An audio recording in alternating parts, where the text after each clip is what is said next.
Hey guys, this is Jon and Austin, and this is another episode of the Meatgistics Podcast brought to you by Walton's. First things first, let's get right on these awesome looking boxes that we've got ahead of us. Now, I have to say, box design makes me think I'm getting a pair of boots in here. it kind of does. Yeah. I didn't think about that, but yeah. It's very like sneaker booty-esque. Yeah. I don't know if you can say booty-esque, but I did. But this is the Walton's and Flush Ultimate Upland Kit. It is a partnership that we're doing with the TV show The Flush, and you're going to get a bevy of items in there for upland processing and cooking. So the first thing that you'll see when you open the box is you're going to get a nice The Flush hat, so you can show your love for The Flush. You're going to get a Walton's waterproof digital thermometer. You're going to get a bag of Hatch Green chili. You're going to get a jar of a drum mango habanero jam from Terrapin Ridge Farms. You're going to get 3 shakers. One is Smokehouse Barbecue. One is Sweet and Sassy Garlic Pepper. And then this is the Chipotle Lime Sweet Rub that we co-branded with The Flush. So it's got a nice different label on it. You're going to get a 6-inch Walton's boning knife, a Walton's, what do you call those? Heat-resistant mitt, and this nice bamboo cutting board that has both the Flush and Walton's logos on it. Guys, buckle up. It's a Jon episode, apparently. Now, most importantly, you're going to get a Flush digital cookbook. So this is where we asked a bunch of people from the Flush to give us their favorite recipes for quail, pheasant, and I think someone put grouse in there. I believe there's a grouse in there, and a duck. And then we took a few of my favorite recipes and put them all together. So that's why we chose some of these seasonings, because they go along with the digital cookbook. Okay. Whole value is over $180. I think final price was $150.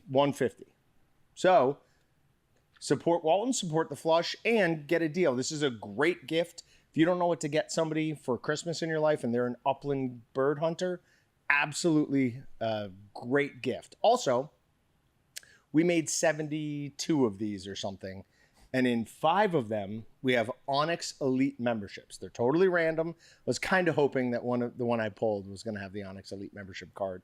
But if you follow our social media, you will see a video of me flouncing and dancing around, putting them in like Willy Wonka with the golden tickets.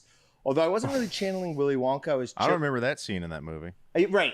Yes. I was around. channeling Michael Scott from The Office. My wife thought you were making fun of the ballet we went to. I go, no, pure coincidence. I go, I don't even think that's furthest from his mind. So. That didn't even enter my mind when I was doing it. What did is like dance as effeminately as you possibly can. Like I was trying to be like, I don't know, a woodland creature. Look natural to you. So Thank you, Patrick. It means I'm a good actor. All right, so yeah, these are available at waltons.com. Very limited supply. We just launched them yesterday, and we've already sold, I think, like 8 of them. So if you want one, I wouldn't wait. I'd go and get one right now. it is a good mix. We've been trying to bundle stuff together, and you're like, what does that look like? What gets included? What doesn't get included? And just like I said, the partnership helps pick a lot of good stuff for upland game. And then, I mean, this is actually stuff that you're going to want to use, not just stuff that we actually think is good movers for us. So it's the best of both worlds. Oh, that's a perfect spot for it. Is that good? Yeah, actually that pops on camera. Cool. So. Oh, let me hide that QR code. So that card in there has a QR code, and that's how you're going to get the digital cookbook. So anytime we're showing it, we're trying to block that QR code, so you people who don't buy one can't get access to it. And now he's got a loaded gun pointed at me. A Nerf gun for those listening. Nerf gun, yeah. For those listening, I do not have a gun pointed at Jon. I have blocked. a Nerf gun. We are 100% going to get. No, it's cool. It's shaped like a dinosaur, so No, we we're don't even gonna know what to swat think. Yeah. Let's not. That would be bad. I know something you don't know. You know a lot of things I don't know. What specifically? The safety's on. Bang. I'm assuming that I'm okay to say this, but the other reason to buy these is that 100% of proceeds go to Pheasants Forever. Yes. So you're supporting Walton's, the Flush, but then also all the profit, everything we make off of it is going back as a donation straight to Pheasants Forever. Which is a great organization doing important work. They own too much land, though. I want their land. Oh boy. Just you need to make them get buddy deeper with BHA and have them return the land to the people. But I don't know. Two great organizations there, but a little different philosophy, kind of similar but different. Like Very different. Everybody's got a different take on it. They're all conservation, but right. different. They're kind of looking for different ends. I don't know. No, but that's a good point. They're going the same place. They're just getting there different ways. Yeah. Yeah. So, yep. So support pheasants and quail forever. Support us. Support the flush. Get some awesome items and enjoy. Okay. We're going to make the college football playoffs, and it is going to bring me so much joy. You should. Right now, you shouldn't. Now, we're going to win out. And if you win out. we'll win out. Like, okay, maybe. You're a 2-loss team that is not going to have any quality wins. It's going to be sad. It shouldn't happen. If we played either Texas A&M or Miami again, we'd win. Our defense is a completely different defense. These what-ifs don't matter. What-ifs are not reality. That's all it is. That's all college football is until you get to the playoffs or what-ifs. The whole thing is built on what. Yeah, that's why preseason rankings and rankings each week here are a joke, and they don't start the football the college football playoff rankings until what week? I don't know, 9. It should be in the next week or two. Yeah, it is next week. And I know the power football index from ESPN doesn't actually factor into it, but we're fit. You can't trust anything from ESPN. That's fair. That's fair. They're not. You would need like a true, like, is there a true, I like basketball because you got like Ken Palm and you have some of these other more computer models that are not biased because, I mean, there's always a bias, take that back. They're not biased by a media partner. Right. That's the issue right now is everything is biased by media in college football. Every ranking, even the coaches poll is trash. Like the AP's trash, coaches poll's trash. I don't mind the coaches poll. I think the coaches poll is pretty good. Nah. I like the coaches poll more than I like the AP poll. The coaches are not actually voting on them. They're pawning it out to assistants and people. Okay, but it's still people involved in the organizations. Yeah, it's bad. I just don't like the AP. This year in both college and pro football, two things are going on. Intentional bad reffing. And then announcers backing up the refs on those bad calls unless it's truly egregious, which happened 3 times in a row in one of our games where the announcers are like, I don't know what they saw there. And I think it's to usher in the age of AI refs so that we don't complain too much when it happens because we'll go, it can't be any worse than the real refs. Yeah. Yes? No? You have no opinion on that. Interesting. I don't know. I'd torn about, like, it would be nice to have, like, more accurate calls, but at the same time, to have it all computerized feels like it's going to take away from some of the emotion that's involved. Good. Listen, if you knew... you and I wouldn't sit here and argue over it if there wasn't emotion and we wouldn't care as much. Yeah. Of course. No, there'll be emotion in the game, all of that, no problem. But if you knew how angry I get on Saturdays and Sundays at the refs. Like, I think I've told the story before. When I was in high school, my best friend was like our best basketball player on the school. And we used to have this thing called Roach Motel. His last name is Roach.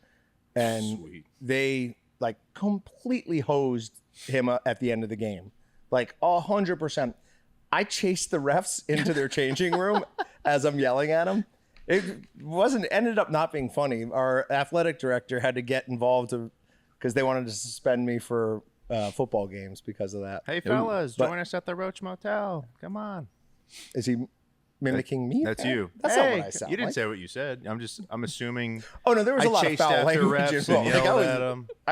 Imagine 16-year-old John emotionally charged and come hose my buddy down at the having motel. somebody to let that out on. It was not good. So we've been conditioned for this, though. Like Fox, NFL on Fox, when it goes to and from commercial, what do you see?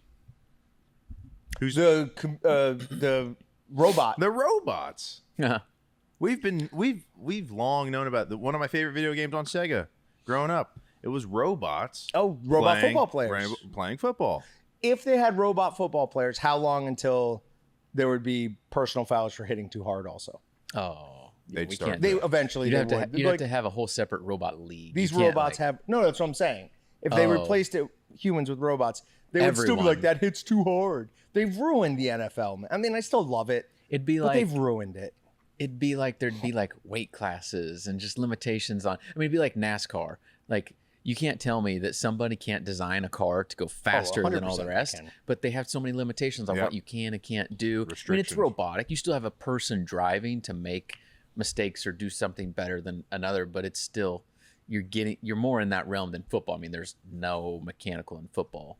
There's a human on the field trying to destroy Right. another human. Do you know what limits how fast something like a Bugatti Chiron can go? Air resistance and No. friction. Well, sure, but why it doesn't go faster than it does? No, why? The tires. They can't make a tire to stand up to that pressure for any period of time. That was insane to me. I just found that out. They were doing like a what's the fastest? A What Chiron. about like land and a speed records? What do they Koenigsegg. use? Yeah, so those, have you ever seen those? Like those rocket cars almost? Totally different tires. Really? Like wouldn't even be close to being road legal. Like the front ones are like incredibly thin and the back ones are like basically F1 tires. So you'd have, when I say tire, like road legal tires, obviously. Oh, okay. So anyways, I just Interesting. found that out and I thought it was interesting. I've got a little mini rant here. And I think it'll surprise you. Patrick, I think, heard me talk about it yesterday. So 2 days ago, I was, what was I on? I was trying to log into a Twitter account that we've lost access to. And I just happened to see this guy talking about Beyond, like Beyond Meat. And I saw something that said Diamond Hands. And I was like, are we getting back into this? So I looked into it. There's huge short positions on Beyond. And Beyond just came out with an agreement with Walmart that they're going to increase their part in the freezers, right? So Beyond saying, we're in Walmart, the biggest retailer, we're increasing the size and people, or the amount of shelf space we have, and there are short positions out on them. So a bunch of people were like, oh, let's do it. Same thing with AMC all those years ago. So it was $2.26 when I put in an option to buy 100 stocks or 100 shares. I got a confirmation, but it ended up that my confirmation, all it was that my transfer in of funds from my bank account had gone through. So I put it in at $2.26. It was $8.80 this morning, and I have zero shares of Beyond because my trade hasn't gone through. What? And I can't now cancel that trade. So do you have to buy I'm furious at Robinhood. So you have to buy it at the $8.86 instead of the $2 now? Or? If it doesn't cancel my trade, I'm going to end up buying those at $8.86 when I put it in at $2.28. And what would your return been at that? That's almost 4 times. Wait, so it you was would've- $2 and some cents a share. Now it's $2.26 yesterday. The high this morning was 8, And you bought 100 shares? and I bought 100 shares. Well, I put in an option to buy 100 shares. Yeah. It hasn't filled yet. So, and there was record level of trading on it yesterday. So they were available. It's another thing of Robinhood protecting the short position holders. It's exactly what they did during AMC. You can't have a name like Robinhood who robbed from the rich and gave to the poor and then do stuff like that and then protect the investment bankers. It's complete and utter nonsense. And I'm considering closing my account, which they don't care about at all. It's a pittance. I wonder why I saw a Robinhood ad yesterday out of nowhere. Yeah, that would have been why. I also found it kind of funny, like I'm gonna buy Beyond stock when I was not celebrating, but So are you in an effort to do that, trying to make the people that shorted the stock fail? yes, Okay. yes. However, if I bought it at 2 and I came in this morning, it was at 8, and so I would have invested a couple $100 and walked away with like $1,200. Probably just would have sold it this morning. Just like triple, quadrupled my money. Sounds like a good day. Yeah. That would almost pay for my golf trip out to Los Angeles. I don't know if I can talk about this, but I will. Ben Bredigan from Onyx contacted me Friday and was like, hey, we're having this thing the first week of November up in South Dakota. And he gave me a name or names of a bunch of people who are going with like Field and Stream and all these things. He's like, is that something you'd want to come to? It's right before I go to like on vacation. So if I do it, it would be the first week of November. I'd be gone. Then I'd go right from that to Los Angeles. And then I'd come back, I'd work one day, and I'd go out to Colby. Like, I don't know if I can make all of this You're work. like one of the Kardashians. You just do 2 weeks of vacation and then work a day and then come back. Yeah, that would be the most travel I've ever done in a short period of my life, and I don't know that I can pull it off. We'll have to see if Maddie is willing to just basically live at my house with my dog, because that's what it's going to take. It really is. But okay. Do you have anything else, like non-meat stories related you want to talk about? No. Everything's good? Am I supposed to? Yeah. You're supposed to. You're not, what, are you ill-prepared right now? We talked about it right before the podcast. I was complaining about beef prices. There you go. And you wanted... Well, you said, I thought you wanted non-meat related. Non-meat processing related. He's got you there. I'm always game for ranting about beef prices, but currently it was 2 weeks, basically like 2 weeks ago, went to Manhattan. And, you're trying to throw him something? No, you can eat it still. I won't. Oh, I will. Yeah. Well, don't do it now.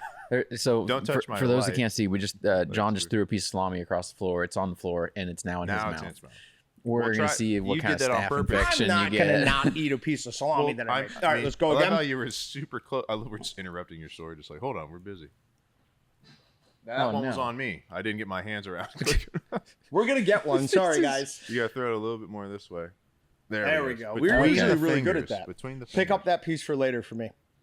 All right, Austin, we apologize. So I was in Manhattan talking with Tex. There was a K-State football game, or it was on the. I guess it was Tex was on the way. He sent a picture of a steak from basically a convenience store, which one kind of cool that a convenience store had steak. Awesome. But then it was like $26.49 a pound or something, and I was raising a fit. I'm like, no way, I'm not paying over $20 a pound for a steak. That's just insane.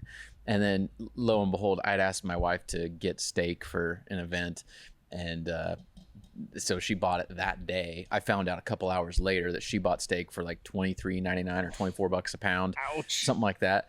And I was just like, oh no. Right after I told Tex and John that I'd never pay this. Well, I did. But then what after that? Then this last time I bought steak, I was at Walmart this weekend and looking through meat stuff, and they had steak for like $13 to $14 a pound, and I'm like, sweet, because all the rest of their steak was 20 something a pound for just, I mean, it's just choice ribeye. It was nothing fancy or special, but I'm like, okay, there was only 4 steaks left at the like 13, 14 a pound. So I bought the 4 steaks because I'm like, yeah, I'm not paying the $20 a pound. This is just insane.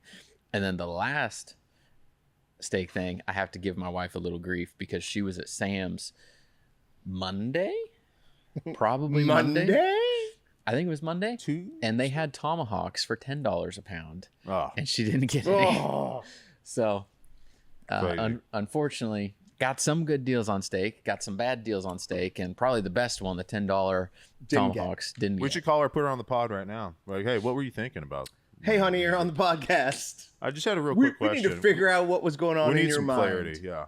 She was like calculating in her head. She's like, how much does the bone weigh? Yep. And like, I'm you're paying for stuff I'm not getting. You're 100% paying for I told her, I was like, if she sees it next time, I was like, just get it just because you need to say you did it once at least. Because they're awesome looking, if nothing else. She said she did say it was like the biggest steak that she's like ever seen, because they're like just, I mean, they're thick. They're always they're thick, huge. Yeah. Do you remember that awesome one that we cooked with the sparklers in it? Yeah, I do. Yeah. We're like, oh, it's for the video. Yeah, no. That steak was delicious too. Yeah, it was great. So good. We haven't done steak in a minute. We haven't done steak in a minute. What? I text messaged you. That's I looked. It's the last Is it time not there? You know how service is here. I can email it to you. It's the last time we did steak, toaster steak. Yeah, the last time we did steak was toaster steak. Make sure you show Austin that. Are you saying that this is the average K-State fan? Do you know who that is? Wait, part of why you're interrupting Show my Austin. story He'll know is who to it is. bash on K-State people? Come on.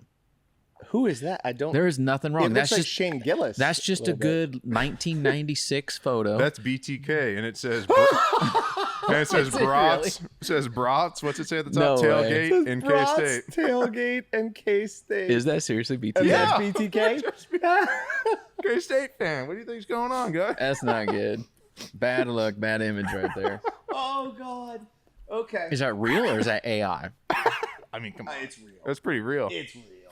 He just texts me as a KU fan. Like, No, he's very severe and serious. That's more K-State than KU. Oh man. I mean, he's very severe. He's like, Right. So it's immediately like you were. For once, I didn't stop everything and acknowledge it, but there was nothing there. So It took a minute. Yeah, I got excited. I go, oh yeah, that's right. I have the funniest photo to show you guys. all right. So moving on with or staying on the Walmart track. Walmart looks to tighten its grip on beef supply chain. Ranchers and agriculture advocates warn the nation's cattle industry is in dire straits as Walmart and Brazilian-based JBS expand in the U.S. market. They're opening a Walmart-owned plant in July. It's going to be in it's Olathe, right? Olathe. Yeah. Yeah. Kansas City, or outside of Kansas City. But out of this article, I got that I figured Kansas was more than 4% of the nation's cattle market. I thought it'd be more than that. But it says it's just 4% of the nation's cattle supply. what does that equate to? Like, So if there was 100, they'd be 25. 4. You're like, yeah. So if it's evenly split between states, so you're like one of 25. So you're still more than most people, but you're less than others. I wonder what the share is. Like Texas has to be just insane then, like bigger, just land mass wise. Like Why are you one of 25? Oh, 4 times gotcha, 25 gotcha. equals 100. Okay. But just thinking, because I would imagine Kansas would be higher than that. But my brain's like, okay, well if they're not, like what state is just insane? Yeah. It's got to be Texas. Got to be Texas. Nebraska, Wyoming, Montana to a lesser degree. Just those areas. That's my guess. Texas has 14% of the cattle inventory. That's a big. 12.2 million head of cattle. I'm going to guess the next biggest one is Nebraska. No, Oklahoma. I don't have a list. I'm looking for it. It just literally, I pulled up a article from the USDA, and it has Texas and the rest of the United States. That's how important Texas is to the beef supply here, people. Is the USDA in their annual cattle review is having Texas and the rest of the United States. All right, but just a little bit more from this article. It says, if you want to race to the bottom to produce cheaper than anybody else, Walmart's your guy. This year, the nation's beef industry is at a crossroad. Ranchers and agricultural experts warn the nation's already stunted beef industry could be falling under more corporate control. And remember, we already have 85% of the nation's meat supply in the hands of 4 companies. This year, the domestic herd is at a record low as U.S. imports more beef than ever. Brazilian meat giant JBS, the world's largest beef producer, recently became a publicly traded company with access to U.S. capital. Consumers are spending record prices. So I have a top 5 list. Go. If you want to play a little game. You want? Yeah, because it's always me asking you to rank. Yeah. Let's blind rank them. So you tell me, and then I'll say what if they were first, second, third, or fourth, fifth. Obviously, Texas. I know. Texas. One. Number 1. Yeah. Kansas. 4. Nebraska. 3. California. Oh, I didn't even think of that. It's so big. But I bet you the regulations are so bad. 5. Oklahoma. 2. Wow, Wyoming's not in there. So craziness is it's basically Texas to Nebraska. Yeah. Just you're 4 there, and then you throw in California. California's 5? No. Oh. So that's not the order per se, but that's your top 5. Yeah. Okay. So your number 1's Texas. Right. 2 is Nebraska. I said it was 3. Yeah. 3 is Kansas. Okay. 4 California, Okay. 5 Oklahoma. Oh, so I didn't do very good. Wow, every single one besides the number 1 you got wrong. Yeah, I didn't do very That's good. awesome. So I didn't do That's almost harder to do. Texas is 12 million head. Nebraska 6.25 million. Kansas 6.15. Oh God, that's insane. 5.1 million in California and 4.7 million in Oklahoma. So whatever number we're reading off in the news story, Yeah. I think something's wrong because I'm think that's more than I'm reading off 4%? the annual cattle review from USDA. Okay. So I'm trusting this over Okay. our news story. Sure. Because that makes more sense to me. Kansas being in the top 5. Here could be where the disconnect is. This might be talking about the amount of beef processed. I bet you that's what it is. Then I could understand I bet you that. what it is. Okay. It says 9 out of the 10 states that make up the majority of the nation's beef supply have seen a decline in the past decade. Kansas has seen the largest loss from 1.4 million in 2016 to 1.2 million in 2025, 21% decline. So, Mike Calicrate, owner of Ranch Food Direct in Colorado Springs and an advocate for family farms, thinks Walmart's entry into the beef industry at the same time JBS went public on the New York Stock Exchange is the last domino to fall for independent ranchers. Now, Ranch Food Directs is a customer of ours. They've been a customer of ours for a long time. I don't think I've ever spoken with Mike, but just putting that out there. I don't know if we have to disclose that. Obviously, we don't. I don't know if we should disclose it, but I think I've been there, but now I'm like second guessing myself if I have or not. I don't know. I've been in a lot of meat plants, but it's been a number of years. I've never been to that one. Yeah, it's been a number of years since I've been in like a meat plant that's not like Crable's, right, or Walnut Valley, or somebody that's right here. Yeah, I've never been in a meat plant in Colorado. Walmart's Kansas beef plant is not the first time the company has dipped its toe into owning parts of the nation's beef supply. It is, however, the first time they've had full control. In 2020, it opened Thomasville, Georgia beef processing facility, owned by a separate food company. The facility's employees process beef to be case ready, taking large cuts and slicing them into smaller portions before packaging them for the meat case at their grocery stores. So basically, it sounds like this one in Olathe is going to just be doing meat for Walmart. This is a very concerning trend. Like, what is next? Is there Target beef processing plants and just everyone does their own? Oh, you don't like this? No, I do not like this. Oh, I like this. Why do you like this? Because it at least takes some level of control out of the Big Four. I mean, yes. No, not at all. They're partnering with JBS on this. It's at least not like JBS is the Big Four. I mean, they're the biggest of the Big Four. Yeah, but it says Walmart is. Hold on. Maybe I read this wrong.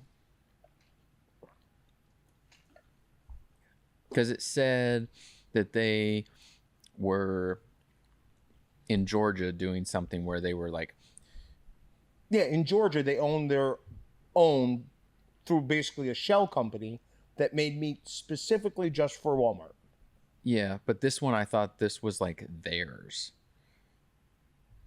Because, yeah, the Georgia one is owned by something separate. Well, but this one says it's like Walmart fully owns and operates its new Kansas plant. But it's a partnership with JBS. Where do we see that, though? I don't.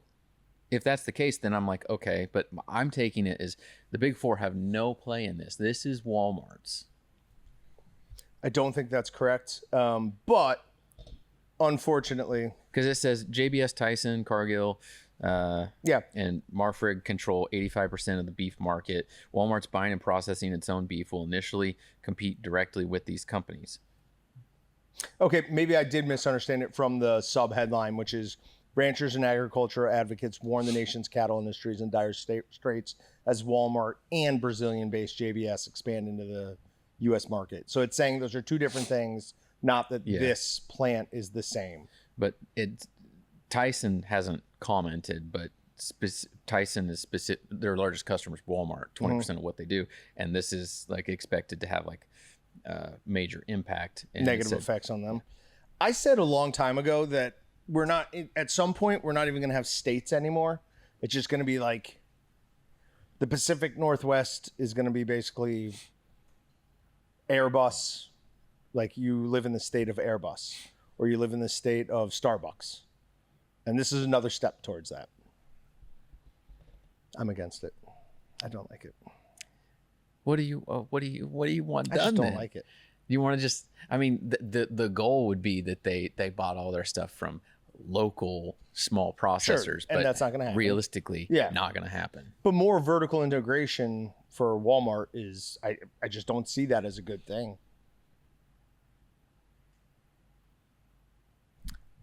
I mean, Walmart's kill small towns. If it was in another industry, I would probably argue with you, but we're already in an industry that has a monopolistic advantage for 4 companies, and so it's not going to make anything worse. So you're going to Stalin to fight Hitler.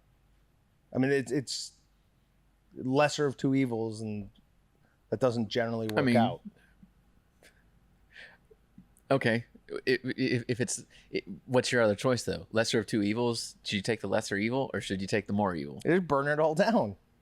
Burn the whole thing down. But how are we going to do it then? I don't know. I'll leave that to people smarter than me. I just want to complain about it. I don't want to come up with any type of solution. Next one is industry leaders say beef imports from Argentina could pressure U.S. cattle markets. So I don't know if you've heard this, but Trump is saying that he wants to bring in beef from Argentina to help lower beef prices in the U.S. Did you see that? Mm-mm. No, okay. Bill Bullard, CEO. Now also, Bill Bullard is a friend of the podcast. We've had him on in the past. CEO of RCAF USA says importing more beef is a short-term Band-Aid that will detrimental to long-term health of the cattle industry. We urge the president to protect the domestic industry from excessive price-depressing imports so our industry can rebuild and expand to meet the domestic consumption. Josh Maples, an ag economist with Mississippi State University Extension, says the lack of details become problematic for the markets. Volatility is the reaction that markets tend to have whenever they're faced with uncertainty. I would say that we're faced with uncertainty right now. I don't know where I stand on that because on one hand, I'm sitting here complaining about what steak and even I didn't even throw out roasts. I was looking at roasts. Roasts were like $9 something a pound, almost $10, and I'm just I did go look on like Sam's. I'm like, okay, what if I buy like larger cuts, unprocessed, not cut into roasts, but a whole chuck roll or a whole ribeye roll, like other things, and we were down to like. It was like $7.24 pounds, and I'm like, okay, I can live more with that. But I sit here and I complain about the prices of beef. But yeah, what's the answer? Is it importing from Argentina? Like, is there a great fix other than we just sit here and ride it out? Feel the pain. I think that is what the fix is. Is just we are in a painful period right now, and we need to feel that pain and just let it happen. It's the same thing with whatever. I don't want to talk about it, but like occasionally we're going to have times when our economy is going to suffer or things are going to get stupid expensive. It's not always the right move to react to that. Sometimes it just is, hey, this ship will right itself.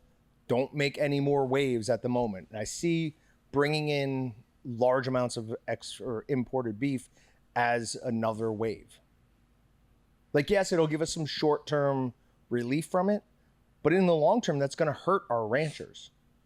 And we need to allow them to rebuild their herd.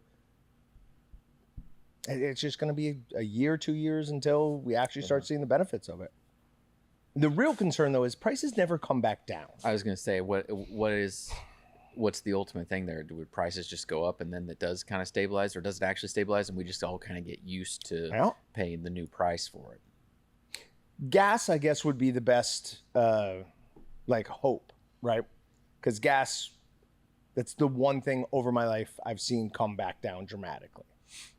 But when it goes up, it's always been so speculative to begin with that I'd argue that maybe it really hasn't come back down. It's just where it should have been the entire time, taking out the market speculation. So and the futures increased. Buying and contract trading. I mean, that's the gas market is so insane. Yeah. No. I don't understand that market, and I definitely don't understand hog markets. Tex tried to kind of explain it to me once. I was like, I don't like it. Don't understand it. I barely understand our market, let alone the rest of the economy. Like, all right, moving on. We've got, come on, work. Ultrasonic processing in rabbit leg braising advances microstructure, water retention, and flavor development. All right, that was a lot to say right there. Do you remember about 6 years ago, we bought a little tiny ultrasonic, like it was a cleaner, and we sous vide a steak in it? Yeah. Do you remember that? Yeah. Okay. So this is something slightly different than that. And I had to look up the difference between what ultrasonic and ultrasound is. Basically, ultrasonic is the overarching term, and ultrasound is the overarching term, and ultrasonic's like a specific frequency in that. So this is using more similar technology to like looking at a baby in a womb than it is to like what we did that time. But what really is interesting to me is this is increasing the water holding capacity of the meat. And I couldn't figure out how it's doing that. Because the only way I know that we've ever done water holding capacity increasing is to raise the pH of the meat, right? Like, or shift the isoelectric point. Like, that's how we know to do it. Mm-hmm. So I had to go very deep into this to figure it out. And it's talking, so just bear with me for this. Figure 1A, which I'm not going to show you because it won't matter, shows ultrasound-assisted cooking leads to muscle shrinkage and disruption, producing extracellular gaps that enhance water holding capacity, okay? So basically, they're shooting ultrasound into the meat, and it's pushing the fibers of the meat further apart to allow more water to stay within the whole muscle by hiding in between the fibers, okay? That makes sense? Right? Yep. Made sense to me also. Then I thought, we use this technology to look at fetuses? well, not ultrasonic. No, they're talking about ultrasound. Ultrasound, but what type of sound wave though? Okay, because you can have a 1 kilohertz sound wave or a 50,000 40 kilohertz, I think it was. Was I think what I read? I believe it was 40 kilohertz. I would assume that they're just using different frequencies, and it's probably a lower energy frequency is what we're using on like an ultrasound for like a baby. Oh. And we're using high energy, high frequency rates to align the muscle fibers. I'll tell you this, if I ever have a baby, it gets one ultrasound and then that's it. We're not giving it any more than that. Because I want to see it early, but then that's it. Okay. This aligns with reports by Chang, this is referencing an earlier study, showing that ultrasound could promote muscle fiber shrinkage and separating from each other. This enlarged extracellular space enhances meat water holding capacity. Yes, okay. All right. Now, the other thing that's very interesting to me is they said that it increases flavor of rabbit leg or just rabbit meat, any meat, right? Like, how does it do that? So That's interesting. Lipid oxidation is an important source of flavor compounds and quality deterioration. Malondialdehyde, that's not even close. Malondialdehyde, a major secondary product in lipid oxidation, was quantified to evaluate lipid oxidation. The results were expressed as T-bars. As shown in figure whatever, T-bars content in the control, which is 0 kilohertz, is merely plus 0.02. When in ultrasound-treated rabbit meat, the lowest T-bar reaches 0.51, which is twice that of the control.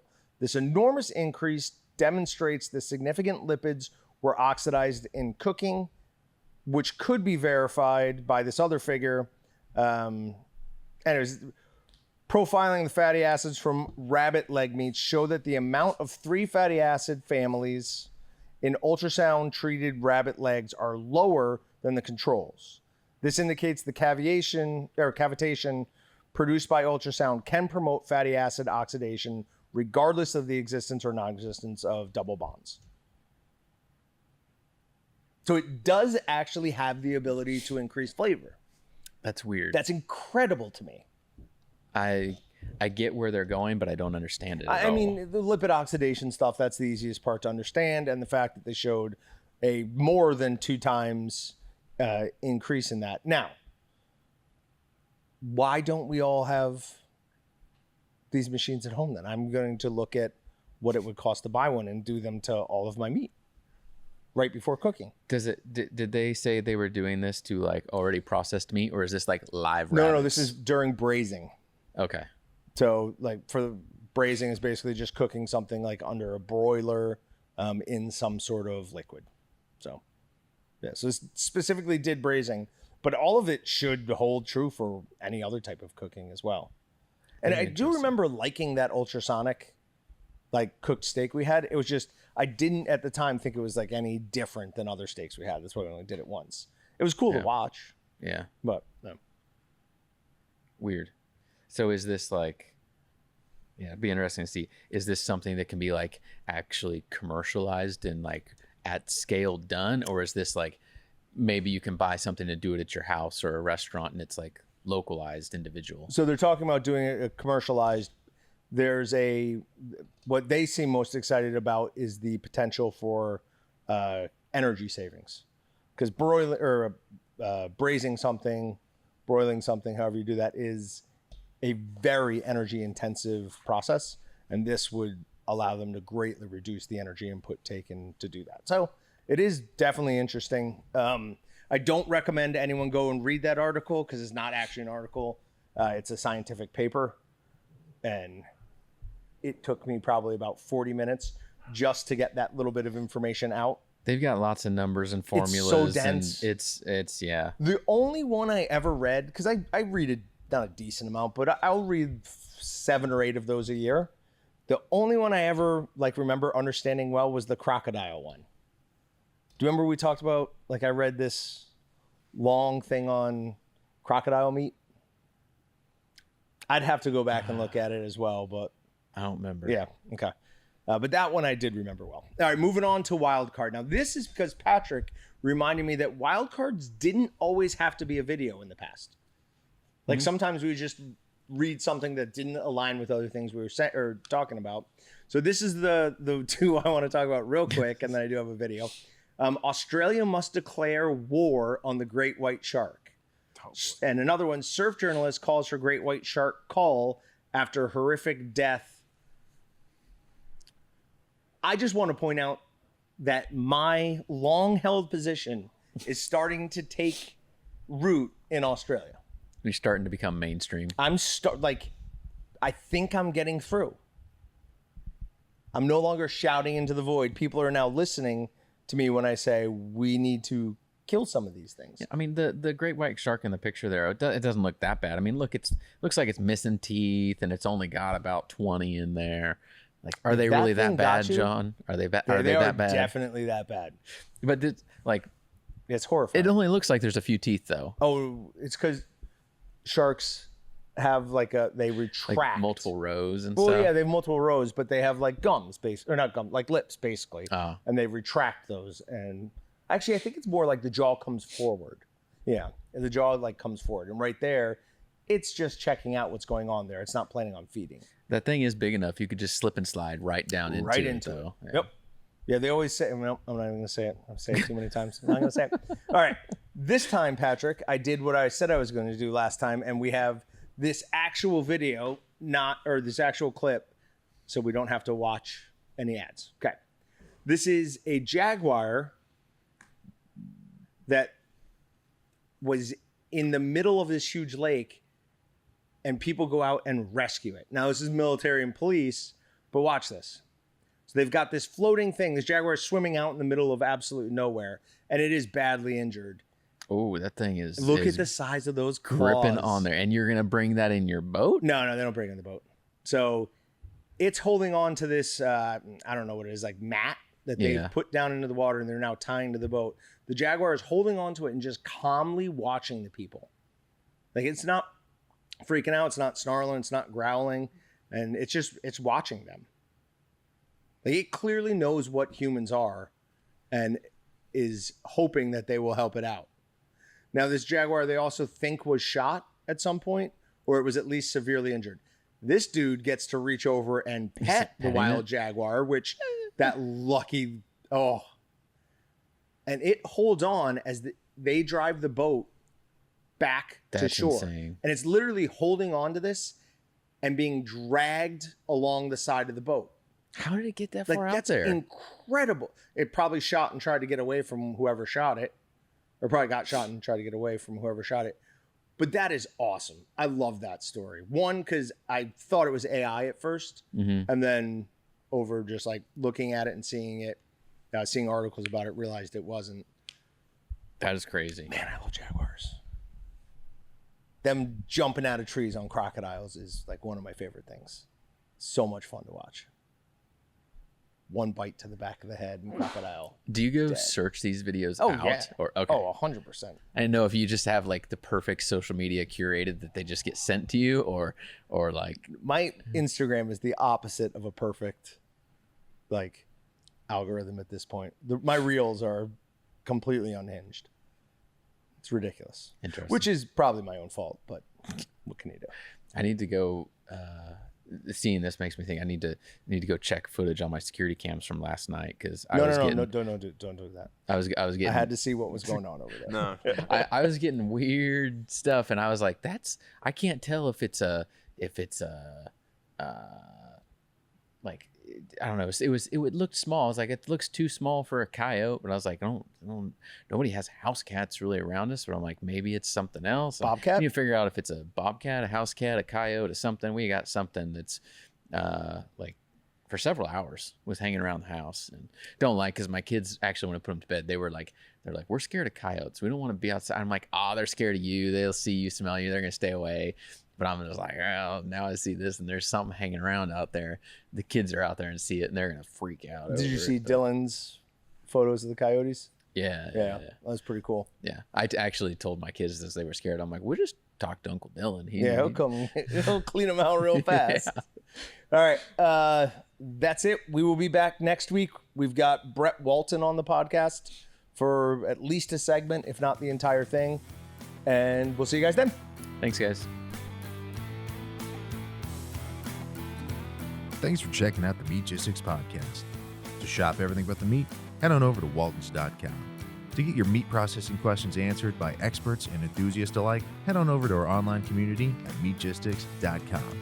Waltons, everything but the meat.